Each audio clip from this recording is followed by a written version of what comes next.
Pangkalan pengiriman senjata dan peralatan militer asing ke Ukraina dihancurkan Rusia. Keterangan ini diberikan Kementerian Pertahanan Rusia. Kementerian Pertahanan Rusia menyebutkan pada hari Senin 25 April bahwa 27 fasilitas militer Ukraina dihancurkan dengan rudal-rudal yang sangat presisi. 6 pangkalan di wilayah Donbas yang digunakan untuk mengirim senjata dan peralatan militer asing ke Ukraina berhasil dihancurkan. Begitulah imbuhnya. Kementerian Pertahanan Rusia menambahkan 4 drone Ukraina berhasil ditembak jatuh di wilayah Izium, Donetsk, dan Kharkiv. Sementara staf gabungan angkatan bersenjata Ukraina mengabarkan Rusia sedang berusaha menyerang jalur-jalur yang digunakan untuk mengirim bantuan militer barat ke Ukraina. Pasukan Rusia menembakkan rudal dari pesawat-pesawat pembom strategis, kapal perang, dan kapal selam. Militer Rusia mengatakan telah mengenai 423 target di Ukraina sepanjang Minggu 24 April malam, termasuk posisi benteng dan konsentrasi pasukan Ukraina. Sedangkan jet tempur Rusia menghancurkan 26 lokasi militer Ukraina, termasuk pabrik bahan peledak dan beberapa depot artileri. Sebagian besar pertempuran fokus di wilayah Donbas, di mana pasukan Ukraina terkonsentrasi, termasuk separatis yang didukung Moskow menguasai beberapa wilayah sebelum perang. Sejak gagal merebut Kiev, Rusia bertujuan ingin mendapatkan kendali penuh atas jantung industri Ukraina di wilayah timur. Lansir AFP Senin 25 April. Polisi Nasional Ukraina mengatakan 2 gadis berusia 5 dan 14 tahun tewas dalam penembakan di kota Oktyabrtine, bagian dari kawasan industri.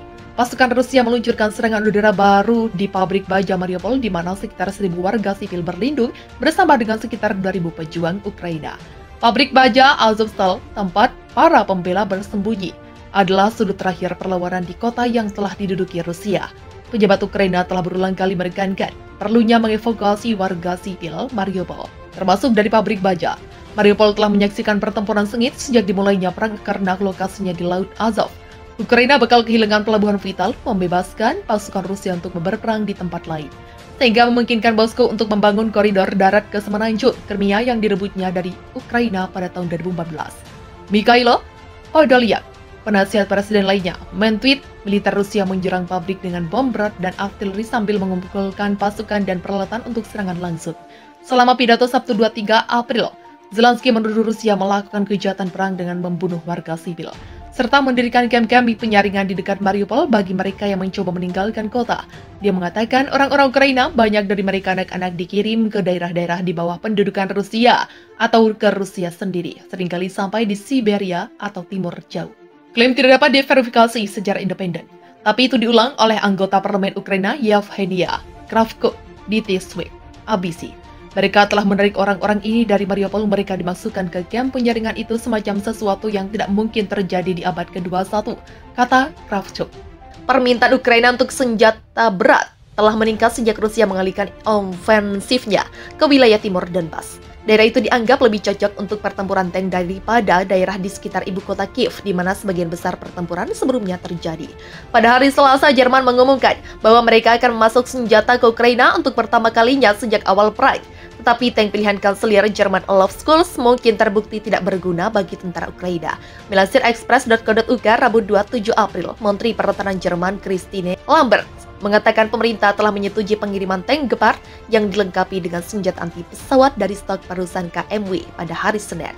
Menteri Pertahanan Amerika Serikat Lloyd Austin mengatakan dia menyambut baik keputusan Jerman untuk mengirim 50 sistem Kata. Tetapi para ahli militer memperingatkan tank-tank itu membutuhkan pelatihan berbulan-bulan yang beresiko terbukti tidak berguna bagi pasukan Ukraina setidaknya selama 5 bulan lagi. Markus Richter, sersan staf cadangan di tentara Jerman yang menjabat sebagai komandan Gepard, mengatakan kepada Politico, "Saya terkejut bahwa pemerintah memilih untuk mengirimkan sistem senjata yang sangat kompleks daripada tank Marder atau Leopard yang kurang rumit untuk dioperasikan dan dirawat." Dia menunjuk pada inkonsistensi dalam argumen pemerintah dengan Berlin mengklaim Marder tidak dapat dikirimkan karena antara lain pelatihan akan memakan waktu terlalu banyak. Langkah itu juga memicu kemarahan anggota parlemen kebijakan luar negeri CDU, Roderick Kiesewetter, yang mengatakan karena pemerintah Jerman jelas mempercayai angkatan bersenjata Ukraina untuk mempelajari sistem barat yang kompleks dengan sangat cepat. Sistem yang tidak terlalu rumit seperti kendaraan tempur infanteri Marder, tank tempur utama, atau sistem artileri Leopard juga harus tersedia. Di Uni Eropa, Presiden Lithuania Gitanas Nausėda juga mendesak kanselir Jerman Olaf Scholz untuk memasuk Ukraina dengan tank tempur Leopard. Nauseda menambahkan bahwa Jerman harus mempercepat pengiriman senjata ke Kiev. Nauseda mengatakan Jerman menuju ke arah yang benar, tapi jika ingin konsisten itu tidak bisa berhenti di tengah jalan. Kepala negara anggota NATO meminta aliansi untuk beralih dari pengawasan udara ke pertahanan udara, dengan mengatakan perang di Ukraina menunjukkan pentingnya kemampuan pertahanan udara, termasuk Duta Besar Ukraina untuk Jerman, menuduh Berlin menyeret langkahnya dalam memberikan senjata berat ke Ukraina dan pada langkah-langkah lain yang dapat membantu Kiev mengusir pasukan Rusia, seperti embargo impor energi Rusia. Mereka mengatakan Berlin tidak menunjukkan kepemimpinan yang diharapkan dari kekuatan besar dan bahwa keraguannya di tengah kekhawatiran atas dampak ekonomi di Jerman dari pembatasan pasokan gas Rusia menelan korban jiwa Ukraina. Pasukan Rusia berusaha menyerbu pabrik baja Azovstal yang dikuasai Ukraina di kota tenggara Mariupol yang terkepung pada Minggu, kata para pejabat Ukraina. Meskipun ada komentar Presiden Rusia Vladimir Putin pekan lalu bahwa kompleks itu tidak perlu diambil alih, Komando Angkatan Bersenjata Ukraina menulis di Facebook pasukan Rusia menembak dan melakukan operasi ofensif di daerah Azovstal, serta melakukan serangan udara terhadap infrastruktur sipil. Serhiy Volina, Komandan Pasukan Brigade Mariner ke-36 Ukraina di Mariupol, mengatakan dalam sebuah wawancara dengan seorang anggota parlemen oposisi yang ditayangkan di YouTube pada hari Minggu, Rusia menyerang kompleks itu dengan pemboman udara dan artileri. Kami memiliki sangat banyak orang yang terluka. Beberapa sekarat ini situasi yang sulit dengan senjata, amunisi, makanan, obat-obatan, situasinya memburuk dengan cepat, kata Volina, berbicara dari lokasinya di pabrik melansir Reuters 25 April.